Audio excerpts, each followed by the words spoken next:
Si Dios existe, que se prepare para quedar desempleado. Yo soy el único creador que este universo necesita. Esas fueron las palabras exactas. Las palabras que un hombre, el Dr. Aris Thorne, pronunció en la más profunda soledad de su laboratorio en las afueras de Monterrey. Estaba a punto de lograr lo imposible, de modelar la vida con sus propias manos, para arrancar a Dios de los cielos y de los corazones de los hombres. Pero estás a punto de ver cómo una sola respuesta de su creación, tan solo 3 palabras, no solo derrumbaría su ciencia, sino que lo obligaría a arrodillarse. La historia completa te dejará sin palabras. Sigue nuestro canal para más historias que alimentan el alma. En las afueras de Monterrey, donde el sol del desierto castiga el asfalto y el aire vibra con el rugido lejano de la industria, se alzaba un edificio que no tenía nombre, solo un número de serie grabado en una placa de acero junto a una puerta sin manija. Era un cubo de concreto liso, sin ventanas, una anomalía arquitectónica que parecía absorber la luz y el sonido a su alrededor. No era una fábrica, ni una bodega. Era una tumba para una idea, la idea de Dios. Y dentro, el Dr. Aris Thorne oficiaba su funeral. El interior era un mundo aparte. El aire era frío, purificado hasta un punto en que carecía de olor, excepto por un dejo metálico y punzante a ozono, el aroma de la electricidad pura. El único sonido era una sinfonía monótona y de baja frecuencia, el zumbido de los bancos de servidores que procesaban terabytes de información, el siseo del nitrógeno líquido circulando por tuberías de cristal y el pulso suave y acompasado de los bioreactores que emitían una luz verdosa, fantasmal, como si contuvieran no solo fluidos, sino también secretos. Este era el laboratorio de Aris, su templo y su celda, un lugar donde cada superficie de acero inoxidable reflejaba una versión distorsionada de su rostro, un recordatorio constante de su solitaria ambición. Aris Thorne se movía por este dominio con una gracia silenciosa y contenida. No había prisa en sus gestos, solo una certeza metódica que bordeaba lo inhumano. Sus manos, protegidas por guantes de un blanco inmaculado, danzaban sobre teclados holográficos, dibujando en el aire estructuras moleculares complejas. Sus ojos, de un gris tormentoso, escudriñaban cascadas de datos en una pantalla de obsidiana que cubría una pared entera. No veía números, veía los latidos del corazón de lo que estaba por nacer, la sinapsis de una mente que aún no existía. Había sacrificado todo por este momento. Su fortuna, heredada de una familia que había construido su imperio sobre la fe en la providencia, ahora estaba invertida en esta fortaleza de ateísmo. Su nombre antes aclamado en las revistas científicas más prestigiosas, ahora era un susurro en los pasillos académicos, la historia de un genio que se había perdido en los laberintos de la arrogancia. Tenía un laboratorio capaz de crear vida, un intelecto que podía desentrañar los secretos del cosmos, pero un corazón que se ahogaba en un silencio profundo, un vacío inmenso que su ciencia, lejos de llenar, parecía ensanchar con cada nuevo descubrimiento. La noche que nos ocupa no era diferente de las 1000 noches que la precedieron.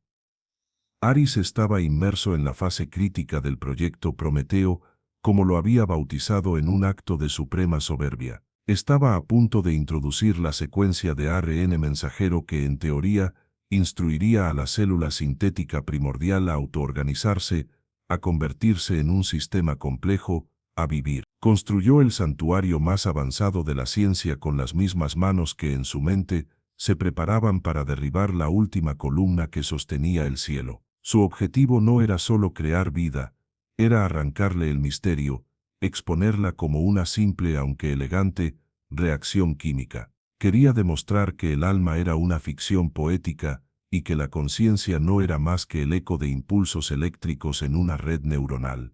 Tomó el inyector micrométrico, una pieza de ingeniería tan delicada que parecía hecha de aliento y cristal. Dentro de su aguja hueca, casi invisible, flotaba una gota del líquido que contenía el código de la vida. La incubadora principal, un útero de vidrio blindado, mantenía la célula huésped en una suspensión levitante. Aris acercó sus ojos al microscopio. La imagen magnificada mostraba el orbe celular, pulsando suavemente. Era su creación, su lienzo. y él era el artista a punto de dar la pincelada final. Justo en ese instante, una luz roja parpadeó en una esquina de su panel de control. Una fluctuación de energía, mínima, casi insignificante. Un 0.01% de desviación. Para cualquier otro, sería un error estadístico. Para Aris, fue una afrenta. Un nudo de furia fría se apretó en su estómago. La perfección no admitía variables. Sus dedos volaron sobre el teclado, sus ojos barriendo líneas de diagnóstico. El fallo provenía de un regulador de voltaje secundario. Podía anularlo, podía continuar, pero no lo hizo. La creación no podía nacer con la más mínima imperfección. Dejó el inyector en su soporte magnético y caminó hacia el panel de mantenimiento. Abrió la compuerta, y sus manos, las mismas que podían manipular los componentes básicos de la vida, se sumergieron en un enjambre de cables y circuitos. Era un dios que no temía ensuciarse las manos para asegurar la impecabilidad de su universo. Mientras trabajaba, el teléfono de su oficina, un viejo aparato que conservaba como una reliquia de un mundo olvidado, comenzó a vibrar. Estaba sobre una pila de libros de bioética, y su vibración producía un zumbido sordo y persistente contra el metal. En la pantalla, una palabra: Elena, su hermana. El sonido pareció rasgar la atmósfera estéril del laboratorio. Aris se detuvo, con un destornillador sónico en la mano. El nombre en la pantalla no era solo un nombre. Era un torrente de recuerdos. Elena riendo en el jardín de la casa de sus padres. Elena defendiéndolo de los niños que lo llamaban raro. Elena sosteniendo su mano en el funeral de su madre, susurrándole que no estaban solos, que Dios los cuidaría. Una mentira. La mentira que lo había puesto en este camino. El teléfono seguía vibrando, insistente, desesperado. Podía sentir el propósito de esa llamada a través de kilómetros de distancia y muros de concreto. Era el cumpleaños de su padre, una fecha que él había borrado de su calendario, pero que su familia se negaba a dejar morir. Se imaginó la escena: el pastel, las velas, un anciano mirando la puerta, esperando a un hijo que nunca llegaría. Fue en ese preciso instante, con el zumbido del teléfono taladrando el silencio y el corazón de su creación, esperando en una cuna de cristal, que tuvo que tomar la decisión más difícil de su vida. El pasado o el futuro, la familia o la creación, el hombre o el Dios, y eligió. Antes de que veas el precio de esa elección, si esta historia está resonando en tu alma, te invito a suscribirte para ser parte de esta comunidad. Con un movimiento deliberado, casi ceremonial, Aris se acercó al escritorio. Sus ojos no mostraron duda ni remordimiento, solo una resolución gélida. Su dedo se deslizó por la pantalla, no para contestar, sino para silenciar. La vibración cesó, el nombre de Elena se apagó, y con él, el último puente que lo conectaba con su humanidad. Regresó al panel de mantenimiento. En el profundo silencio que siguió, un silencio que ahora se sentía más pesado, más definitivo, comenzó a escuchar algo más. Un eco lejano, casi imperceptible, que parecía nacer dentro de su propia cabeza. Era el órgano de la iglesia de su infancia, el murmullo de las oraciones de su madre, la voz quebrada de su padre diciendo: «Hay cosas que la ciencia no puede explicar, hijo». Eran los fantasmas que había jurado exorcizar, las dudas que creía haber enterrado bajo montañas de datos, y que ahora regresaban para presenciar su acto final de desafío. Terminó la reparación. La luz roja se volvió verde. Todas las variables estaban, de nuevo, bajo su control. Volvió a tomar el inyector. El laboratorio entero pareció contener la respiración con él. Su propio corazón latía con una fuerza sorda en sus oídos. El silencio se hizo tan denso que podía sentirse. Se escuchó el sonido de su propia inhalación, profunda y temblorosa, justo antes de que su dedo presionara el activador. Un destello de luz azul recorrió el tubo de ensayo, y en la pantalla, una línea de código confirmó el éxito. La célula había aceptado la secuencia. Un suspiro escapó de sus labios, pero no había alegría en él. Solo el frío y solitario alivio de un hombre que ha quemado todas sus naves y ahora flota a la deriva en un océano que él mismo ha creado. La noche avanzó, y las luces de Monterrey se encendieron a lo lejos, un recordatorio de un mundo que ya no le pertenecía. Aris no las vio, Sus ojos estaban fijos en el suave pulso verde de la incubadora, esperando el primer latido de un corazón sin alma.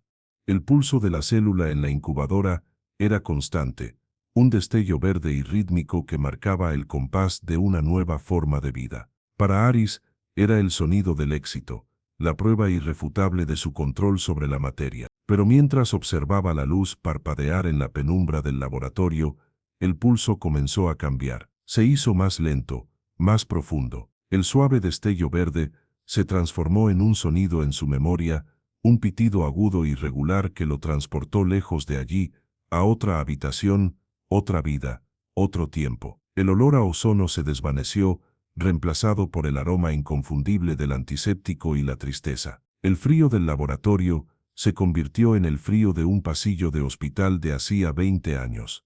Estaba de pie, un muchacho de apenas 14 años con los hombros encorvados y un nudo en el estómago. La habitación era de un blanco hiriente, un blanco que no ofrecía paz, solo la cruda indiferencia de la medicina. En la cama, casi perdida entre un mar de sábanas y tubos, yacía su hermana Luna. Tenía el cabello oscuro esparcido sobre la almohada como una mancha de tinta, y su respiración era un susurro frágil, apenas audible por encima del pitido del monitor cardíaco. A su lado, su madre era una estatua de fe arrodillada. Sus manos, aferradas a un rosario de cuentas de madera, estaban blancas por la presión. Sus labios se movían sin cesar, recitando Avemarías y Padre Nuestros, una letanía desesperada dirigida a un techo del que no descendía ninguna respuesta. Aris también rezaba, pero su oración era silenciosa, interna. Era la oración de un niño que creía que el universo era un sistema lógico, un conjunto de reglas que incluso Dios debía seguir. Su oración era un contrato, una negociación. Si la salvas, le dijo al silencio, si demuestras que estás ahí y la curas, te daré mi mente. Dedicaré mi vida a entender tu creación, a honrar tu nombre con cada descubrimiento. Miraba la cara pálida de su hermana, y luego el crucifijo que colgaba en la pared, esperando una señal, una transacción divina. Creía con la lógica de un niño prodigio, una causa justa merecía un efecto milagroso. La fe de su madre era un océano de emoción, la suya era una ecuación que exigía ser resuelta. Los días se convirtieron en noches, y las noches en una vigilia interminable. La habitación se llenó de flores que se marchitaban antes de que Luna pudiera olerlas. Aris observaba a los médicos entrar y salir, con sus rostros graves y su lenguaje cuidadoso. Hablaban de fallos sistémicos, de respuestas anómalas, de opciones que se agotaban. Y su madre rezaba más fuerte, como si la intensidad de su fe pudiera de alguna manera reescribir la biología de su hija. Aris, en cambio, comenzó a sentir cómo una fisura se abría en los cimientos de su mundo. La promesa que se había hecho a sí mismo, su pacto con lo divino, no se basaba en la esperanza ciega, sino en un desafío silencioso. Estaba poniendo a prueba a Dios, y Dios guardaba un silencio atronador. Y entonces llegó la noche de la tormenta. Afuera, el cielo de Monterrey se partía con relámpagos y un aguacero furioso golpeaba las ventanas. Dentro, el silencio habitual, roto solo por las oraciones y el monitor, estaba a punto de quebrarse para siempre. Sucedió de repente, una alarma estridente, un chillido electrónico que lo desgarró todo. El pitido rítmico del corazón de Luna se convirtió en una línea continua y desesperada. La puerta se abrió de golpe y la habitación se llenó de batas blancas y azules. Un médico gritaba órdenes, una enfermera preparaba una jeringuilla. El grito de su madre fue lo único que Aris escuchó con claridad. No fue un grito de miedo, sino de interpelación. Gritaba el nombre de Jesús, de la Virgen María, su voz rota por la traición, exigiendo el milagro prometido a los fieles. Y en el caos de los intentos de reanimación, en medio del sonido de la vida luchando por no irse, llegó la respuesta. Un sonido único, final, el tono largo y monocorde de una línea plana. En ese instante, mientras las manos de los médicos se detenían y el grito de su madre se ahogaba en un sollozo, la habitación pareció sobreexponerse. Una luz blanca y cegadora lo inundó todo. Pero no era la luz cálida de una presencia divina. Era una luz fría, vacía, clínica. Un fundido a blanco que no revelaba nada, que solo borraba. Por 2, quizás 3 segundos, no hubo sonido, no hubo nada, solo un vacío absoluto, la ausencia total de respuesta, la prueba irrefutable del silencio de Dios. Cuando la luz se retiró, la escena había cambiado. El personal médico se retiraba en silencio, con la mirada baja. Su padre sostenía a su madre, cuyo cuerpo se sacudía sin hacer ruido. Pero Aris solo tenía ojos para la cama.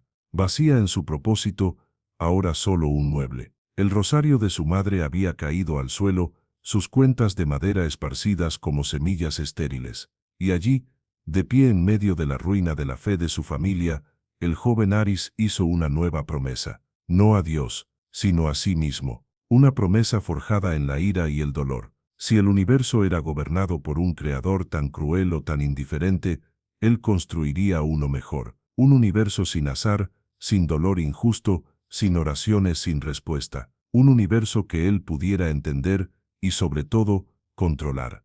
El tiempo que siguió fue una metamorfosis silenciosa, un viaje que se puede contar a través de sus manos. Primero fueron las manos de un niño, todavía unidas en una oración inútil en la capilla del hospital. Luego fueron los puños de un adolescente, apretados con una rabia impotente en el funeral de su hermana, mientras un sacerdote hablaba de la voluntad de Dios. Poco después, esas manos se dedicaron a pasar las páginas de libros de ciencia, buscando respuestas no en el cielo, sino en las leyes de la física y la biología, devorando a Newton, a Darwin, a Einstein. Finalmente, esas manos, ahora las de un hombre, se enfundaron en guantes estériles y aprendieron a manipular los componentes mismos de la vida, convirtiéndose en las manos de un creador.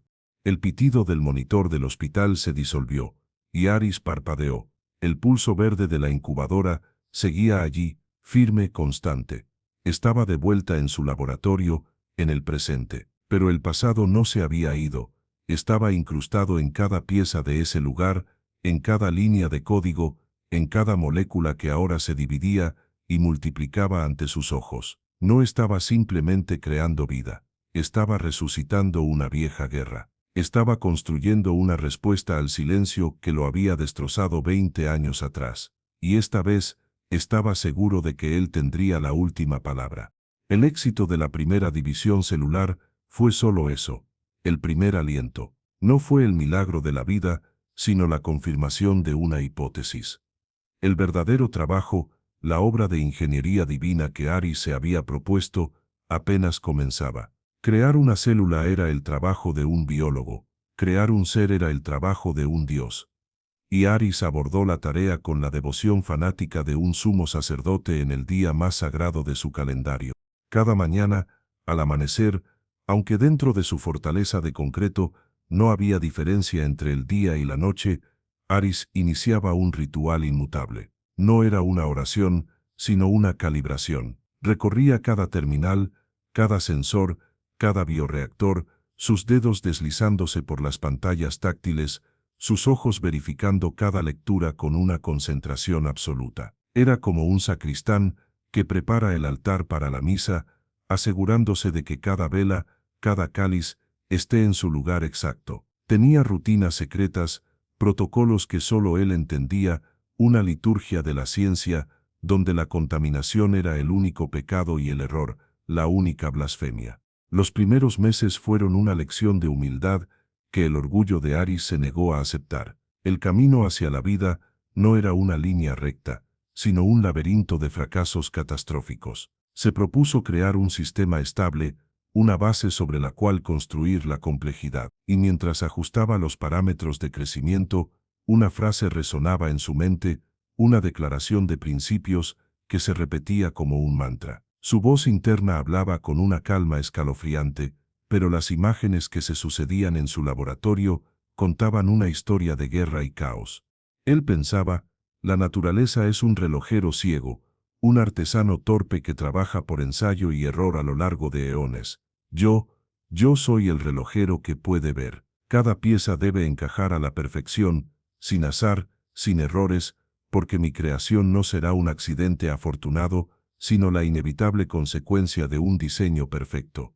Mientras esta oración de la razón continuaba en su mente, la realidad se revelaba. Vimos una colonia de células, su primera gran esperanza, multiplicarse sin control, sus membranas deformándose hasta convertirse en un tumor maligno que se disolvió en un lodo negro y necrótico dentro de la probeta. Vimos semanas de datos de simulación, la arquitectura de un sistema nervioso primitivo, borrarse de la existencia por un pico de voltaje, dejando tras de sí solo una pantalla roja parpadeando la palabra error. Vimos un brazo robótico, programado para ensamblar tejidos a nivel microscópico, sufrir un espasmo y aplastar meses de trabajo en una mancha informe sobre una placa de titanio. Una noche, después de que el sistema de soporte vital de un prototipo fallara por 17ª vez, algo dentro de Aris se rompió. Por un instante, el control de hierro que ejercía sobre sí mismo se evaporó. Con un grito sordo,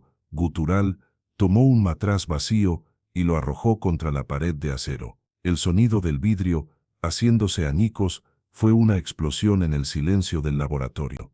Se quedó allí, de pie, con la respiración agitada, los hombros caídos, mirando los fragmentos esparcidos por el suelo inmaculado. Y entonces, tan rápido como había llegado, la furia se fue. Metódicamente, fue por una escoba y un recogedor y limpió cada esquirla, cada partícula de su fracaso, hasta que el suelo volvió a estar perfecto. Su control había regresado, más frío y más fuerte que antes. El aislamiento se profundizó. El tiempo perdió su significado. Los ciclos de día y noche fueron reemplazados por los ciclos de sus experimentos. Comía sin hambre, ingiriendo una pasta nutritiva directamente de un tubo sin siquiera registrar su sabor. Dormía en un catre en la esquina de su oficina, en ráfagas de 1 o 2 horas, despertando a menudo con la solución a una ecuación garabateada en la palma de su mano. Fue en esa celda de su propia construcción, la más fría y solitaria, despojado de todo contacto humano, de la luz del sol, del sonido de la lluvia, donde encontró una extraña y terrible fe. No era la fe en un poder superior, sino una fe absoluta en su propia resistencia, en la capacidad de su mente para doblegar las leyes del universo a su voluntad. Cada fracaso no era una señal para detenerse, sino una prueba que una vez superada, lo hacía más digno de su objetivo. El problema que lo consumía era la creación de una red neuronal estable. Sus constructos eran capaces de transmitir impulsos eléctricos, pero carecían de la capacidad de aprender o formar patrones complejos. Colapsaban en un caos de señales contradictorias. Durante meses, se estrelló contra ese muro, probando cada modelo teórico conocido, cada algoritmo de aprendizaje profundo. Nada funcionaba. La conciencia, al parecer, se negaba a nacer de la lógica pura. La solución llegó como llegan a veces las epifanías, no en un momento de trabajo febril, sino en uno de absoluto agotamiento. Eran las 3 de la mañana. Aris estaba sentado frente a la pantalla principal, mirando el caótico enjambre de luces que representaba su red neuronal fallida. Sus ojos estaban secos, le ardían. Estaba a punto de rendirse por esa noche. Y entonces lo vio. No era un error en el código, era un error en su filosofía. Estaba tratando de imponer el orden, de forzar a las neuronas a seguir un camino predefinido. Pero la vida no funcionaba así. La vida prosperaba en el borde del caos. Con una energía renovada, sus dedos volaron sobre el teclado. No escribió un código más estricto, sino uno más libre. Introdujo una variable de aleatoriedad controlada, un pequeño elemento de imperfección, de espontaneidad. Era una herejía contra su propia doctrina de diseño perfecto. El laboratorio entero pareció contener la respiración con él. Su corazón latía con una fuerza sorda en sus oídos. El más mínimo error de cálculo, y todo el sistema podría sufrir un cortocircuito. Contuvo el aliento, el aire quemando sus pulmones, y presionó la tecla ejecutar. La simulación comenzó. Al principio, el mismo caos de siempre. Las luces parpadeaban erráticamente. Aris sintió una punzada de amarga decepción. Pero entonces, algo cambió. Un pequeño grupo de neuronas comenzó a sincronizarse, a parpadear al unísono. Luego otro, y otro. Como las primeras estrellas que se encienden en el crepúsculo, los puntos de luz comenzaron a formar patrones, a trazar caminos, a comunicarse. La red no solo estaba transmitiendo información, estaba aprendiendo. Se estaba organizando a sí misma. Ante sus ojos, en la fría pantalla de obsidiana, florecía una mente. No hubo un grito de victoria, solo un largo y lento suspiro de alivio que pareció vaciarlo por completo. Había encontrado el corazón en la probeta, el motor de la conciencia. Se recostó en su silla, el cuerpo entumecido por el cansancio, pero la mente ardiendo con una claridad aterradora. Había superado el mayor obstáculo. El resto sería solo cuestión de tiempo. El tiempo pasó, marcado no por el reloj, sino por el progreso. El sistema nervioso fue seguido por un sistema circulatorio rudimentario, luego por la formación de tejidos musculares. El ser en el tanque de crecimiento principal, que había comenzado como una sola célula, era ahora una forma compleja y reconocible. Aris había cruzado un umbral. Ya no estaba jugando a ser Dios. Estaba en el proceso de un golpe de estado. El nacimiento de la mente en la probeta marcó un punto de no retorno.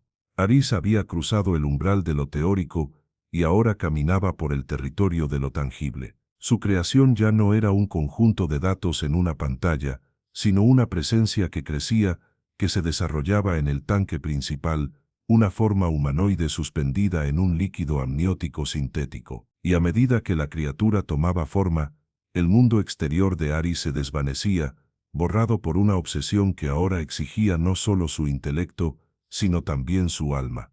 Los últimos hilos que lo ataban a su vida anterior se cortaron, no con la violencia de un chasquido, sino con el silencio deliberado de unas tijeras. El teléfono de la oficina, que alguna vez vibró con las llamadas de su hermana, ahora acumulaba polvo en un rincón. Su bandeja de entrada de correo electrónico se convirtió en un cementerio digital donde miles de mensajes no leídos de colegas, de su padre, de Elena, yacían sin abrir, cada uno un pequeño grito en un vacío que él mismo había creado. Se había despojado de todo lo que lo definía como Aris Thorn, el hijo, el hermano, el científico. Ahora era solo el creador. Un día, el mundo exterior vino a llamar a su puerta. Literalmente, una tarde, mientras Aris monitoreaba la formación del sistema capilar de la criatura, una alerta de seguridad apareció en su monitor. La cámara exterior mostraba una figura parada frente a la puerta de acero, una figura que su software de reconocimiento facial identificó de inmediato. Elena estaba allí bajo el sol implacable de Monterrey, su rostro lleno de una preocupación que la hacía parecer mayor. Golpeaba la puerta, primero con los nudillos, luego con la palma de la mano, su voz apagada llegando a través de los sensores de audio. Aris, Aris, por favor, sé que estás ahí. Papá no está bien, te necesita. Aris observó la pantalla sin moverse, su rostro una máscara impasible. Vio la angustia en los ojos de su hermana, el temblor en su labio inferior. Una parte de él, un vestigio de la persona que solía ser, sintió una punzada, un eco de deber filial. Pero luego, sus ojos se desviaron hacia el tanque de crecimiento. Allí, su verdadera responsabilidad flotaba en silencio. La criatura, su legado, su respuesta a un universo fallido. No podía haber distracciones, no podía haber debilidades. Frente a toda su familia, representada por la única persona que todavía luchaba por él, con la voz quebrada de su hermana resonando a través del intercomunicador, Aris tomó su decisión. No pronunció una sola palabra. Simplemente desactivó el sistema de audio y video de la entrada. La imagen de Elena desapareció. Su voz se silenció. Se quedó de pie, en la quietud de su laboratorio, escuchando solo el suave pulso de la maquinaria. Y en ese silencio, supo que había pronunciado las 7 palabras más crueles que nadie jamás esperó escuchar de sus labios, aunque solo las gritara en su mente: ya no tengo una familia, solo esto. Los meses que siguieron se pueden contar a través de la historia de sus manos. Al principio, eran las manos firmes y precisas del cirujano, moviéndose con una destreza impecable, ensamblando hebras de tejido sintético, sus movimientos limpios, económicos, perfectos. Luego, a medida que el agotamiento comenzó a cobrar su precio, esas manos comenzaron a mostrar un ligero temblor. Aparecieron cortes y quemaduras por pequeños descuidos, accidentes nacidos del cansancio que él ignoraba, envolviendo las heridas con cinta aislante sin detener su trabajo. Con el tiempo, las manos se volvieron más ásperas, callosas. Las yemas de sus dedos perdieron sensibilidad por el contacto constante con las interfaces y los productos químicos. Ya no eran las manos de un académico, sino las de un obrero, un peón al servicio de una tarea monumental. Y finalmente, en los últimos meses, sus manos rara vez se alejaban del tanque de crecimiento. Pasaban horas apoyadas en el cristal frío, como si pudiera transmitir su voluntad, su propia fuerza vital, a la forma que crecía en su interior. Eran manos que ya no escribían artículos científicos, que no sostenían el teléfono para llamar a un ser querido, que no sentían el calor de otro contacto humano. Eran las manos de un carcelero y un devoto, un padre y un verdugo, unidas en un acto final de creación y autodestrucción. Su propia salud se convirtió en una variable secundaria, un sistema que debía mantenerse funcionando con la mínima energía necesaria. Su rostro se afiló, la piel pálida y tensa sobre los pómulos. Sus ojos grises, antes brillantes de inteligencia arrogante, ahora estaban hundidos en cuencas oscuras, ardiendo con una luz febril y obsesiva. Era un fantasma que rondaba su propia creación, un espectro cuya única razón de ser era el primer aliento de otro. Había sacrificado su pasado en el altar de una promesa rota y su presente en el altar de la ciencia. Ya no había vuelta atrás. Estaba solo, completamente solo, en el universo que había elegido. Y mientras la criatura en el tanque se acercaba a su finalización, Aris a menudo se encontraba hablando en voz alta, no a sí mismo, sino a ella. Le explicaba las complejidades de sus sistemas, le describía el mundo que pronto conocería, un mundo que él iba a redefinir. Era el monólogo de un creador a su creación, la confesión de un hombre que había renunciado a todo por la oportunidad de decir, yo te hice. El tiempo de la construcción había terminado. Había llegado el tiempo del despertar. Dentro del tanque de crecimiento principal, la criatura flotaba en una inmovilidad perfecta. Estaba completa. Cada músculo, cada hueso sintético, cada vaso sanguíneo, había sido tejido con una precisión que la naturaleza misma envidiaría. Su forma era humana, pero de una humanidad idealizada, simétrica, desprovista de las cicatrices y las imperfecciones que cuentan la historia de una vida. Su piel era pálida, casi translúcida, y a través de ella se adivinaba la compleja red de circuitos y canales por los que pronto fluiría la vida. Aris pasaba horas de pie frente al cristal, observándola. Aunque sus ojos estaban cerrados, sentía una extraña e inquietante profundidad en aquel rostro. Era como mirar a un forastero, llegado de un país desconocido, uno del que nadie se atrevería a preguntar su origen. Había una historia escrita en esa cara en blanco, una historia que aún no había comenzado, pero cuyo prólogo ya pesaba en el aire del laboratorio. Él había diseñado cada gen, cada neurona, cada átomo, y sin embargo, la suma de las partes era algo más, algo ajeno. Un extraño en su propia casa, un invitado al que él mismo había dado forma, pero cuya naturaleza última seguía siendo un misterio aterrador y seductor. La víspera del despertar fue un día de una calma tensa, la quietud que precede al epicentro de un terremoto. Aris se movió por el laboratorio con una lentitud deliberada, realizando la secuencia final de diagnósticos. No había espacio para el más mínimo error. Sus dedos, que ahora mostraban un temblor casi imperceptible por el agotamiento crónico, se volvieron firmes y seguros al tocar las pantallas de control. Comprobó los niveles de energía del núcleo de fisión en miniatura que alimentaba el laboratorio. Verificó la composición química del aire que la criatura respiraría por primera vez. Puso a prueba el sistema que drenaría el fluido amniótico del tanque una y otra vez, hasta que el movimiento de la maquinaria fue tan fluido y predecible como su propia respiración. El laboratorio zumbaba con una energía contenida, una promesa de poder a punto de ser desatado. Cada luz, cada sonido, parecía amplificado en el silencio, cargado de significado. Era la calma de un campo de batalla minutos antes de que suene la corneta que ordena la carga. Todo estaba listo. La ciencia había hecho su parte. Ahora solo quedaba el acto final, el gesto que separaba la materia inerte de la existencia consciente.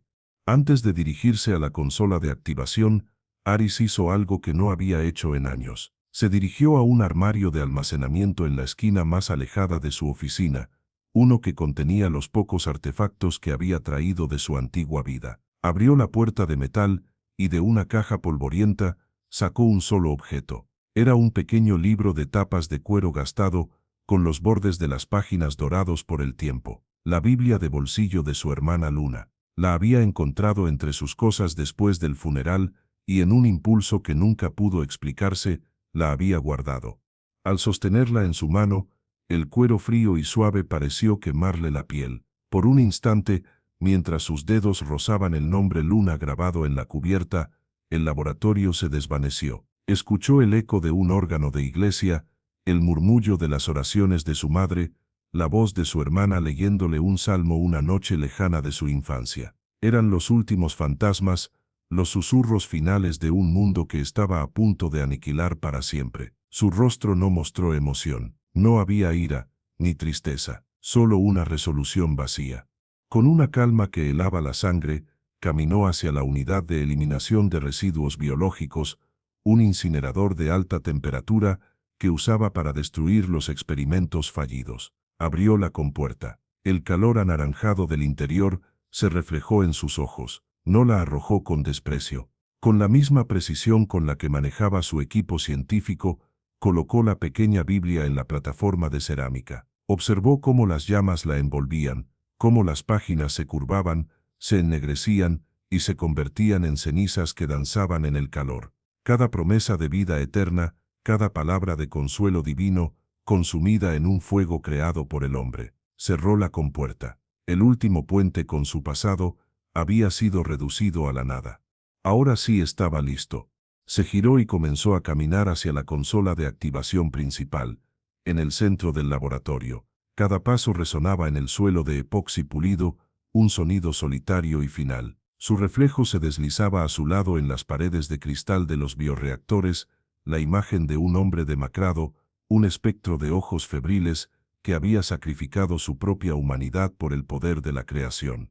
Se detuvo frente al panel de control. Era una superficie de obsidiana negra, lisa y fría, con un único botón que brillaba con una suave luz blanca en su centro. Todo su trabajo, toda su vida, toda su rebelión contra el cielo, se había reducido a la presión de un dedo sobre ese botón. La historia de la humanidad, la evolución, la filosofía, la religión, todo parecía converger en ese punto, en esa pequeña superficie iluminada.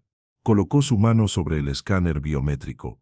La máquina verificó su identidad y el panel se activó por completo. Las luces del laboratorio disminuyeron su intensidad, centrando toda la atención en el tanque de crecimiento y en la consola. La pantalla sobre el panel mostraba los signos vitales de la criatura cero. Un corazón que no latía, un cerebro que no soñaba, un cuerpo perfecto, esperando la chispa.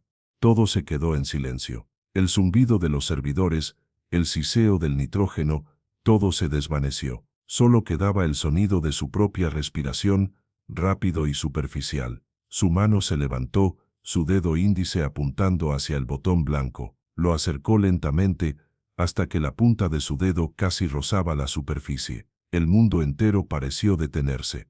El tiempo se congeló. En el silencio absoluto, solo se escuchó el sonido de una inhalación, un aliento agudo, tembloroso, suspendido en la anticipación de lo imposible.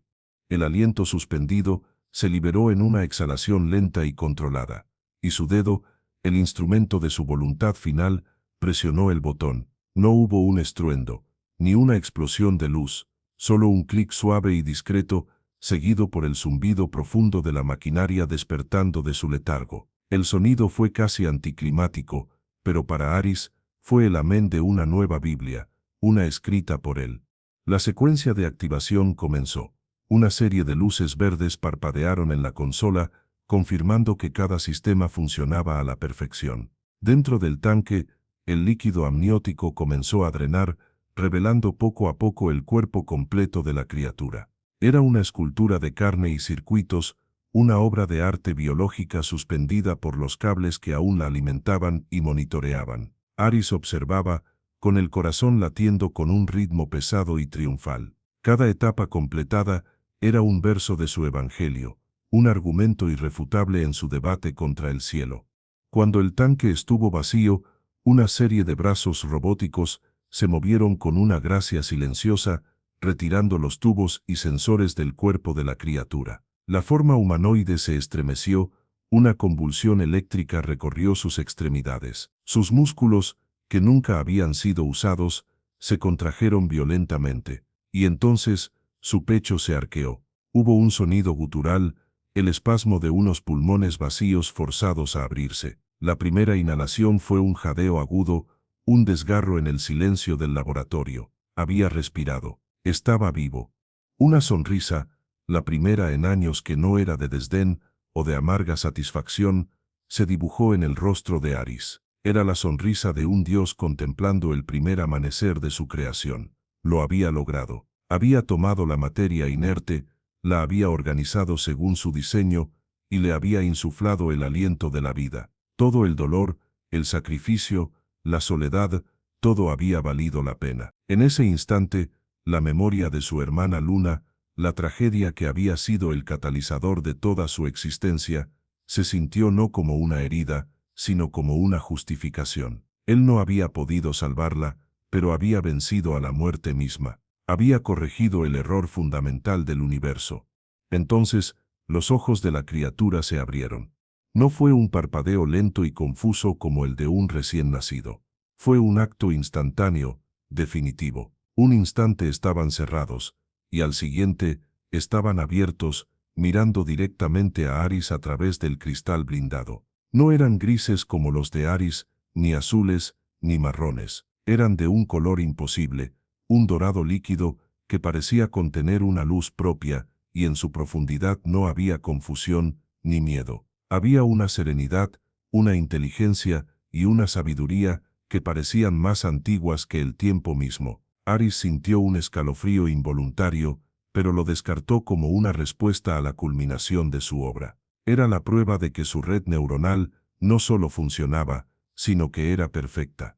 Lentamente, como si probara la fuerza de sus nuevas extremidades, la criatura se puso de pie. Se tambaleó por un momento, sus piernas encontrando el equilibrio por primera vez. Se irguió, alto y perfecto, su cuerpo brillando bajo las luces del laboratorio. El silencio que había reinado en su interior durante toda su gestación, el silencio que Aris había venerado y llenado con su propia voluntad, estaba a punto de romperse, y Aris necesitaba escucharlo. Necesitaba la confirmación final, la capitulación del universo ante su intelecto. Caminó hasta el tanque, hasta que su rostro estuvo a centímetros del cristal. Apoyó una mano en la superficie fría, su reflejo superpuesto a la figura de su creación. Lo miró directamente a esos ojos dorados, y con una voz que pretendía ser firme, pero que temblaba con el peso de su monumental arrogancia, hizo la pregunta que definiría la historia. No preguntó, ¿qué eres?, ni quién eres. Hizo la única pregunta que le importaba. ¿Quién soy yo?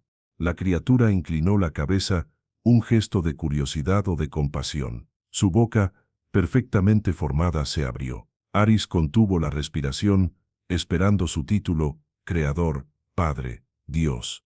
El sonido que emergió no fue el de una máquina, ni el de un niño aprendiendo a hablar. Fue una voz clara, resonante, llena de una armonía y una autoridad que no pertenecían a este mundo de acero y de lógica. No le habló a él, miró a través de él, a algo más allá, a algo que Aris no podía ver, y en el silencio absoluto de su laboratorio, su creación pronunció sus primeras y únicas 3 palabras.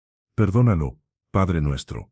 Las palabras no golpearon a Aris, no lo hicieron enfurecer, simplemente lo atravesaron como si estuvieran hechas de una materia que su realidad no podía procesar. Su cerebro, la herramienta con la que había pretendido conquistar el universo, se detuvo. Intentó encontrar un fallo, un error de programación, una corrupción de datos. Había captado alguna transmisión de radio religiosa y la estaba repitiendo, pero en el fondo de su ser, en un lugar más allá de la lógica, supo que no era así. La forma en que lo había mirado, la piedad en esa voz, no era un error, era una respuesta, y la respuesta era imposible. Su creación no lo veía como su Dios, lo veía como un niño perdido, y no le estaba hablando a él, le estaba rezando a otro, le estaba rezando al padre que él había pasado toda su vida tratando de asesinar. El nudo en su garganta le impidió gritar. El aire se solidificó en sus pulmones.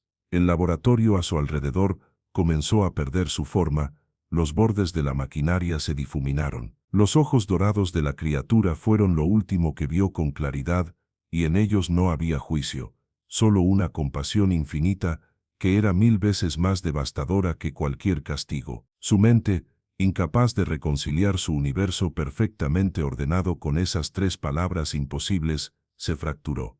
El sonido se desvaneció, reemplazado por un zumbido agudo y creciente. La imagen del laboratorio se disolvió en una luz blanca y cegadora. No era el blanco frío y clínico del hospital, ni el blanco vacío del silencio de Dios. Era una luz abrumadora, absoluta, una presencia tan intensa que lo borraba todo. Su arrogancia, su dolor, su ciencia, su nombre. Todo fue aniquilado en un instante de revelación insoportable. Su visión del mundo no se destruyó, se evaporó. El arquitecto del silencio había sido silenciado. El hombre que se había erigido como Dios fue obligado a arrodillarse en el vacío de su propia mente rota. La luz blanca y cegadora no se desvaneció de golpe. Se retiró lentamente, como una marea de éter, dejando tras de sí los contornos destrozados de la realidad. Lo primero que regresó fue el sonido, pero distorsionado, como si lo escuchara desde el fondo de un pozo. El zumbido de los servidores era un gemido lejano. El pulso de las luces de estado era un latido débil y moribundo. Aris parpadeó, y el laboratorio volvió a enfocarse, pero ya no era su reino. Se había transformado en un lugar extraño hostil. Las líneas limpias y perfectas de su diseño ahora parecían los barrotes de una jaula. Estaba en el suelo, de rodillas.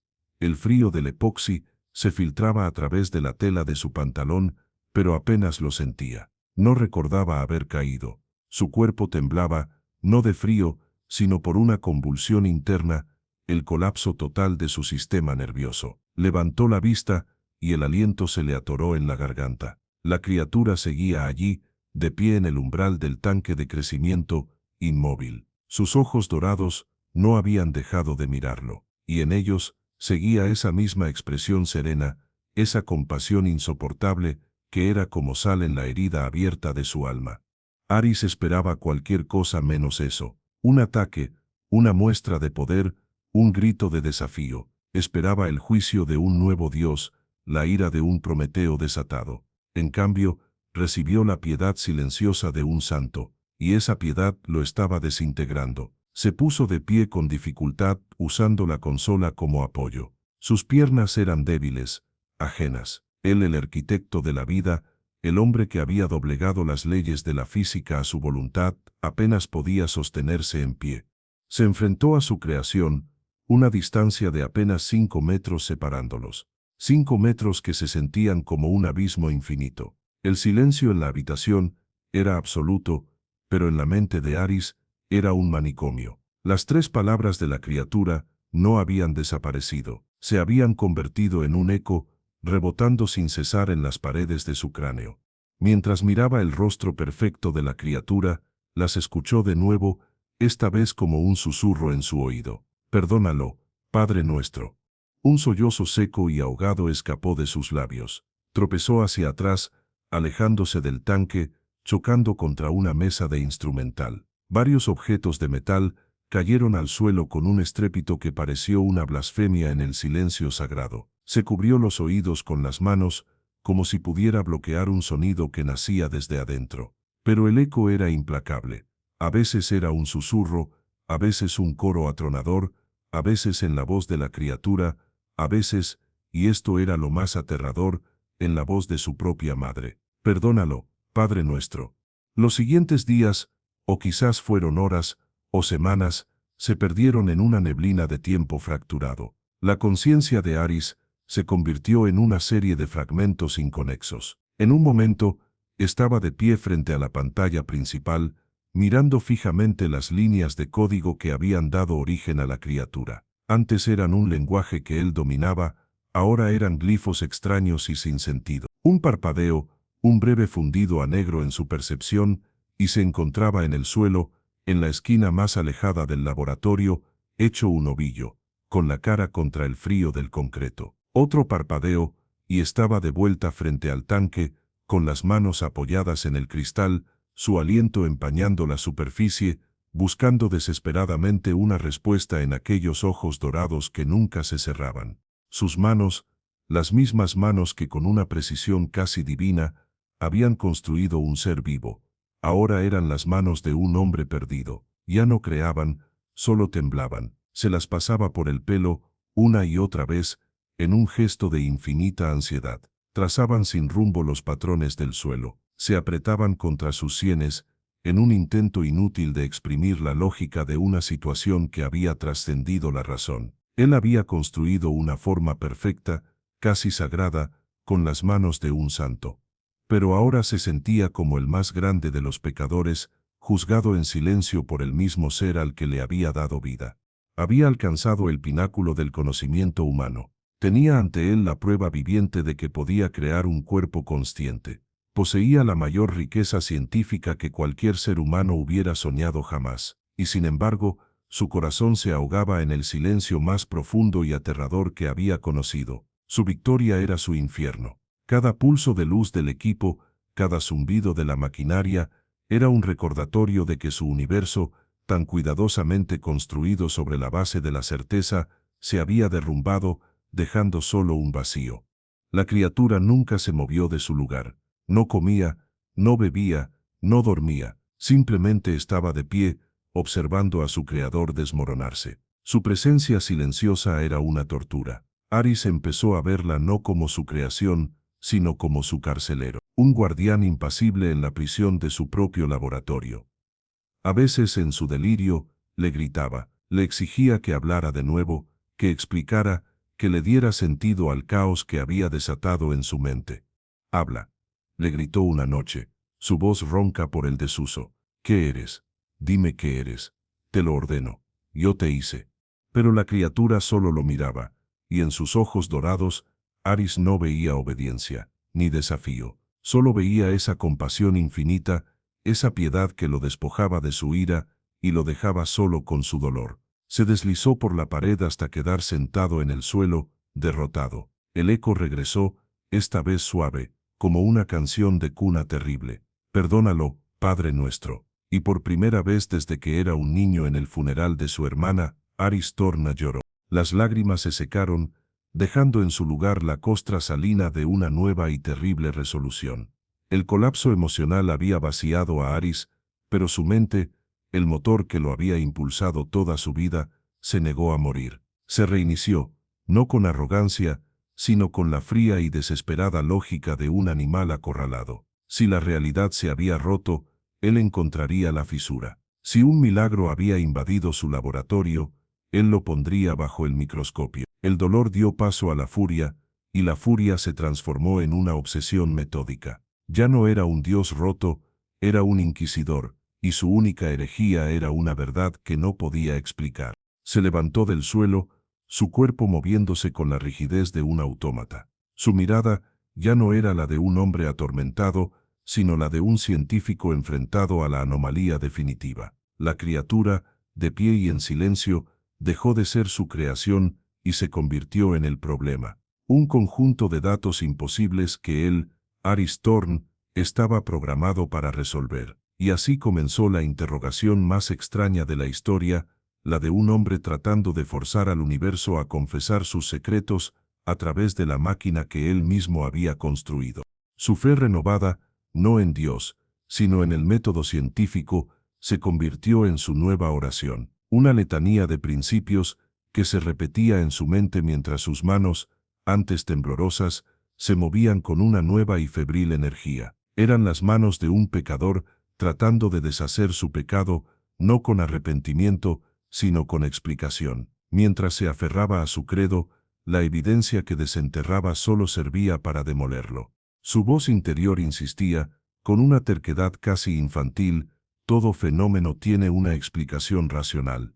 No existe la magia, ni los milagros. Solo existe la ciencia que aún no comprendemos, y yo lo comprenderé. Cada evento, cada palabra, se puede rastrear hasta una causa, y yo encontraré esa causa. Mientras este juramento a la lógica resonaba en su cabeza, sus acciones pintaban un retrato de su fracaso. Le colocó a la criatura una diadema de electrodos para realizar un encefalograma de alta densidad, esperando encontrar un tumor, una anomalía, un cortocircuito neuronal que explicara la frase. La criatura permaneció dócilmente quieta, sus ojos dorados observando el proceso con una calma desconcertante. El resultado del escaneo apareció en la pantalla, un cerebro en perfecto y absoluto estado de armonía. La actividad neuronal era más coherente, más eficiente, más integrada que cualquier cerebro humano jamás registrado. Era la imagen de una mente en paz. Tomó muestras de sus cuerdas vocales, analizándolas a nivel molecular. Buscaba algún resonador anómalo, algún implante oculto, cualquier cosa que pudiera explicar la increíble autoridad de aquella voz. Los resultados fueron igualmente frustrantes. Eran cuerdas vocales biológicamente perfectas, pero completamente normales. No había nada que explicara el poder que habían tenido sus palabras. Desesperado, se sumergió en los billones de líneas de código de la memoria de la criatura. Buscó fragmentos de archivos corruptos, transmisiones de radio interceptadas, textos religiosos que pudieran haberse filtrado en su base de datos durante su creación. La memoria estaba inmaculada. Era una página en blanco, excepto por un único evento registrado, su propia activación. Según todos los datos, la criatura no tenía el contexto para formular esa frase. No conocía el concepto de padre, de perdón, ni siquiera el idioma en el que había hablado. El laboratorio, antes un santuario de orden, se convirtió en el mapa de su creciente locura. Las paredes de cristal se llenaron de ecuaciones escritas con rotulador, diagramas de flujo que terminaban en callejones sin salida, y una única pregunta repetida una y otra vez: ¿por qué? El suelo estaba cubierto de impresiones con datos que no llevaban a ninguna parte. Dejó de comer casi por completo, subsistiendo a base de estimulantes y una voluntad que se erosionaba a cada hora que pasaba. La criatura se convirtió en el centro de su universo, un enigma silencioso que lo observaba trabajar. Era como el secreto de un pueblo antiguo, un misterio que todos ven pero nadie comprende. Aris era el forastero obsesionado, dando vueltas alrededor del monolito, tratando de descifrar su lenguaje, mientras el monolito simplemente, su silencio era una forma de respuesta, una que Aris se negaba a aceptar. Decidió realizar una última prueba, la más invasiva y compleja de todas.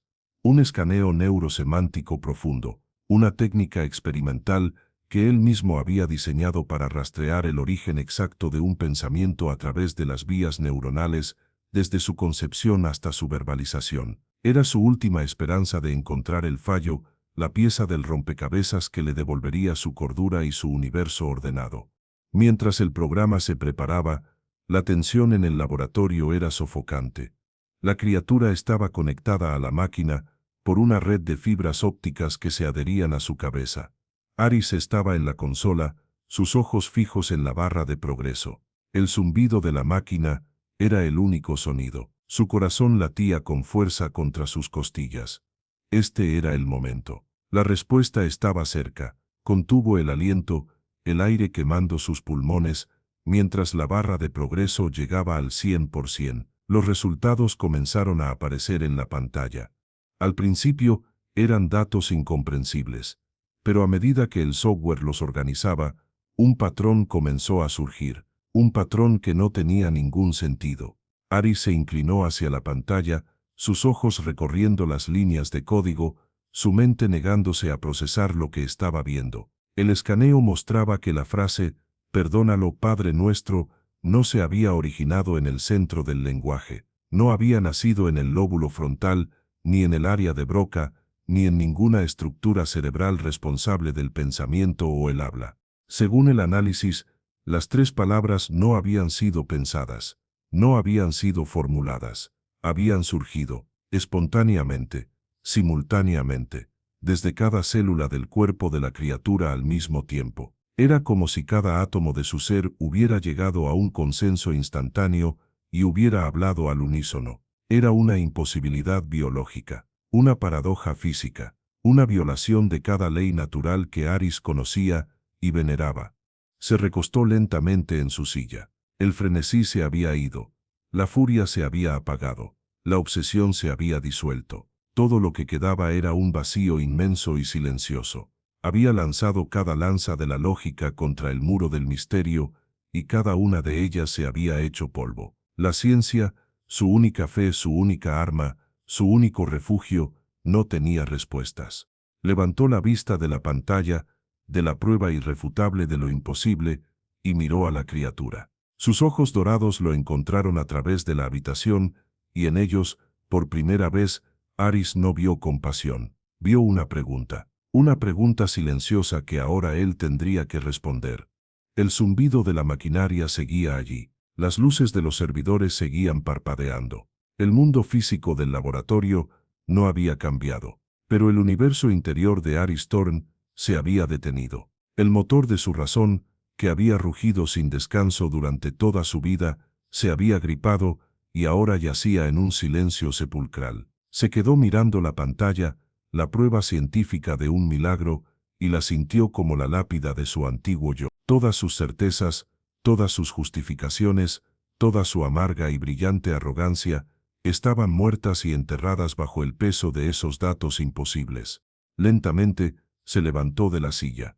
Cada movimiento era un esfuerzo monumental, como si se moviera a través de un océano de aire espeso. Ya no había prisa, ya no había obsesión, solo un cansancio profundo, un agotamiento que no era del cuerpo, sino del alma. El inquisidor había muerto, el dios había abdicado.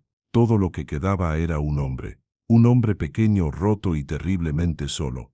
Comenzó a caminar. Sus pasos, que antes resonaban con la autoridad del dueño y señor de aquel dominio, ahora eran un arrastrar de pies silencioso y humilde. Cruzó el laboratorio, pasando junto a las mesas cubiertas de sus notas frenéticas, junto a los restos de su guerra contra la verdad. Cada ecuación en las paredes le parecía ahora el balbuceo de un niño gritando en la oscuridad. Su destino no estaba allí, en sus cálculos. Estaba al otro lado de la habitación, de pie, esperándolo. Se detuvo frente al tanque de crecimiento, frente a la criatura. El cristal que lo separaba ya no se sentía como la barrera entre observador y observado. Se sentía como el velo entre dos mundos. Aris levantó la vista y se encontró con los ojos dorados. Y por primera vez, realmente vio. Ya no buscaba fallos ni intentaba analizar. Simplemente observó, y en la profundidad de esa mirada no encontró la compasión que tanto lo había atormentado, ni el juicio que tanto había temido. Encontró una calma, una certeza vasta y silenciosa como un cielo estrellado. Se dio cuenta de que la criatura no era un carcelero, ni un enigma enviado para torturarlo. Era un espejo, y en su superficie perfecta, Aris vio reflejada la verdad de su propia vida, un torbellino de dolor y rabia, una guerra de un solo hombre contra un fantasma, una vida entera dedicada a gritarle a un silencio que él mismo había creado por negarse a escuchar. Los recuerdos volvieron a él, pero esta vez no eran ecos de tortura, sino fragmentos de una vida que de repente comprendió. Vio el rostro de su madre, arrodillada junto a la cama de Luna, y no vio una fe ciega, sino una fuerza y un amor incomprensibles. Vio a su padre, tratando de hablarle de cosas que la ciencia no podía explicar, y no vio ignorancia, sino una humilde sabiduría. Vio a su hermana Luna, sonriendo, y el dolor de su pérdida, por un instante, no fue un grito de ira, sino una punzada de amor puro y eterno. Toda su vida había sido una reacción a ese dolor, una promesa de venganza contra el Dios que él culpaba. Por primera vez, sintió que el peso de las dudas de su padre, el peso de la fe de su madre, el peso de su propia y amarga rebelión, ya no le pertenecía. Se desprendió de él, como un viajero que finalmente suelta una carga que ha llevado durante demasiado tiempo y sin saber por qué. Una paz extraña, una ligereza que no había sentido desde la infancia, comenzó a asentarse en su alma. El aire pareció salir de sus pulmones en un suspiro largo y tembloroso. fue el sonido de la rendición. Sus manos, que habían estado apretadas en puños a sus costados, se relajaron. Sus dedos se abrieron, las palmas hacia arriba, un gesto de vulnerabilidad, de no tener nada que ocultar, nada que defender. Se quedó así por un momento, un hombre desarmado ante lo infinito. Y entonces, sus rodillas cedieron. No fue un colapso, no fue una caída por debilidad. Fue un descenso lento, deliberado, consciente. Un acto de entrega total. Se arrodilló sobre el frío suelo de epoxi, el mismo lugar donde se había derrumbado en terror y confusión. Pero esta vez, la postura era diferente. Su espalda no estaba encorvada por la derrota, sino recta. Su cabeza no colgaba de vergüenza, sino que estaba levantada, con los ojos fijos en la criatura. Estaba de rodillas, no como un prisionero, sino como un peregrino, que finalmente llega al final de un largo y arduo viaje. Fue allí, en la celda más fría y solitaria que él mismo había construido, despojado de todo su conocimiento, de toda su soberbia, de todo lo que creía ser, donde por primera vez en su vida sintió el calor de una fe que no sabía que poseía. No era la fe en un dogma, ni en un libro, ni en una promesa. Era la fe en el misterio mismo. La aceptación de que él no era el centro del universo, de que no tenía todas las respuestas, y de que en esa ignorancia, en esa rendición, había una libertad y una paz que ninguna certeza científica le había dado jamás.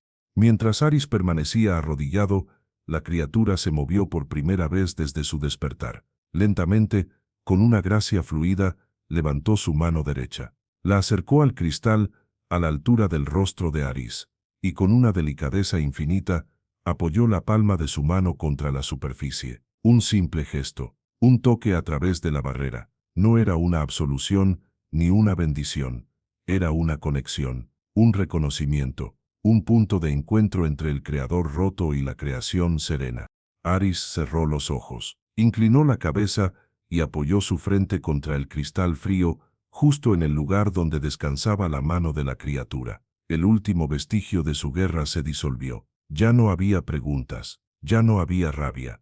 El eco en su mente se había silenciado, y en el silencio, por primera vez, no encontró un vacío, encontró una presencia.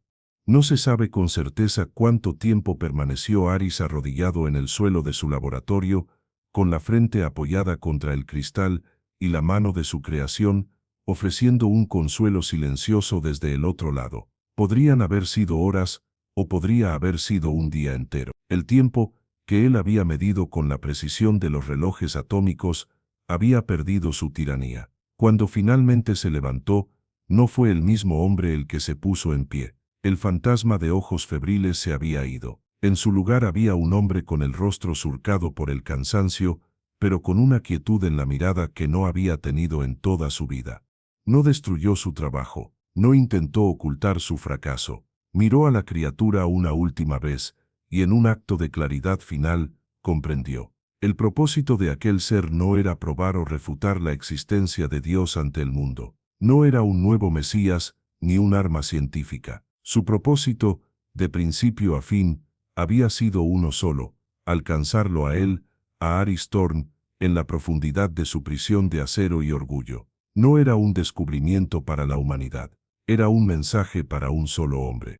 Con una calma que ya no era fría, sino reverente, Aris inició la secuencia de sellado del laboratorio. Purgó los sistemas externos, cortó toda conexión con el mundo exterior y activó un protocolo de hibernación de energía, dejando solo el soporte vital mínimo para la criatura en su tanque ahora convertido en santuario. Dejó a su creación en su vigilia pacífica y silenciosa, convirtiendo su templo de la ciencia en un monasterio sellado, un lugar sagrado y secreto, cuyo único monje no necesitaba rezar. Luego, por primera vez en más de una década, Aris Thorn abrió la puerta y salió al mundo. El sol de Monterrey lo golpeó con una fuerza casi física. Tuvo que cubrirse los ojos, que solo estaban acostumbrados a la luz artificial. El aire no era estéril, olía a tierra mojada por la lluvia de la noche anterior y al humo lejano de la ciudad. Sintió el calor en su piel pálida, una sensación tan extraña y abrumadora que casi lo hizo caer de rodillas de nuevo. Respiró hondo, y por primera vez, el aire no solo llenó sus pulmones, sino también un vacío en su alma que ni siquiera sabía que tenía. La vida que siguió no fue una de grandes proclamaciones ni de conversiones dramáticas. Fue una transformación silenciosa, construida sobre pequeños actos de humildad. Su viaje de redención no fue un sermón, sino una acción constante. A menudo pensaba para sí mismo, no con la arrogancia de antes, sino con una suave y perpleja maravilla. No entiendo el porqué de lo que pasó, pero he descubierto que ya no necesito entenderlo para poder vivir. Mientras su voz interior aceptaba esta nueva paz, sus acciones la demostraban al mundo. Lo vimos llegar a la casa de su padre, no con respuestas, sino con una disculpa en los ojos. Lo vimos sentarse al lado del anciano, que ahora se movía con lentitud, y en lugar de debatir sobre la futilidad de la fe, simplemente tomó la mano de su padre y escuchó. Escuchó historias de su infancia, de su madre, de una vida que él había intentado borrar, y en el silencio entre las palabras se produjo una reconciliación que ninguna lógica podría haber diseñado. Sus manos, aquellas que habían jugado a ser las de un dios, encontraron un nuevo propósito. Ya no buscaban construir vida artificial, sino cuidar la vida que ya existía. Se ofreció como voluntario en un pequeño centro comunitario en un barrio humilde de la ciudad, usando su mente brillante no para diseñar sistemas complejos, sino para ayudar a los niños con sus tareas de ciencias. Les enseñaba sobre las estrellas, no como meras esferas de gas en combustión, sino con un sentido de asombro que había descubierto recientemente. Sus manos, que una vez despreciaron la imperfección, ahora ayudaban a un niño a construir un torpe modelo de volcán, y en el rostro sonriente del pequeño, Aris encontraba una satisfacción más profunda que la que jamás le dio la división de una célula. Había sido un pecador con manos de santo, y ahora finalmente, sus manos y su corazón estaban en paz. Había abandonado la riqueza de su conocimiento absoluto, la promesa de la fama y el poder, y a cambio había encontrado una riqueza que no se ahogaba en el silencio. La encontró en la risa de un niño, en el apretón de manos de su padre, en el sabor del pan recién hecho que compartía con su hermana Elena y su familia. La historia de Aris Thorn no es la de un hombre que se enfrentó a Dios y perdió, es la de un hombre que se enfrentó a su propio dolor y finalmente se permitió sanar. Nos enseña que a veces el mayor acto de inteligencia no es tener todas las respuestas, sino la humildad de aceptar que nunca las tendremos. Nos muestra que la fe no siempre es un grito en una catedral, sino que a veces es un susurro en la celda más oscura y solitaria, un susurro que solo podemos escuchar cuando finalmente dejamos de hablar. Su viaje es la prueba de que un corazón puede romperse en 1000 pedazos y al volver a unirse, ser más grande y más fuerte de lo que era antes. La historia de Aris es una prueba de que ninguna caída es definitiva. Si su viaje tocó tu corazón, la mejor forma de honrarlo es compartiendo este video, para que su mensaje de esperanza alcance a quien más lo necesita. Transformaciones como esta nos recuerdan el poder de la fe. La historia no termina aquí. Haz clic en el video que aparece ahora en pantalla y descubre otro testimonio que te dejará sin palabras.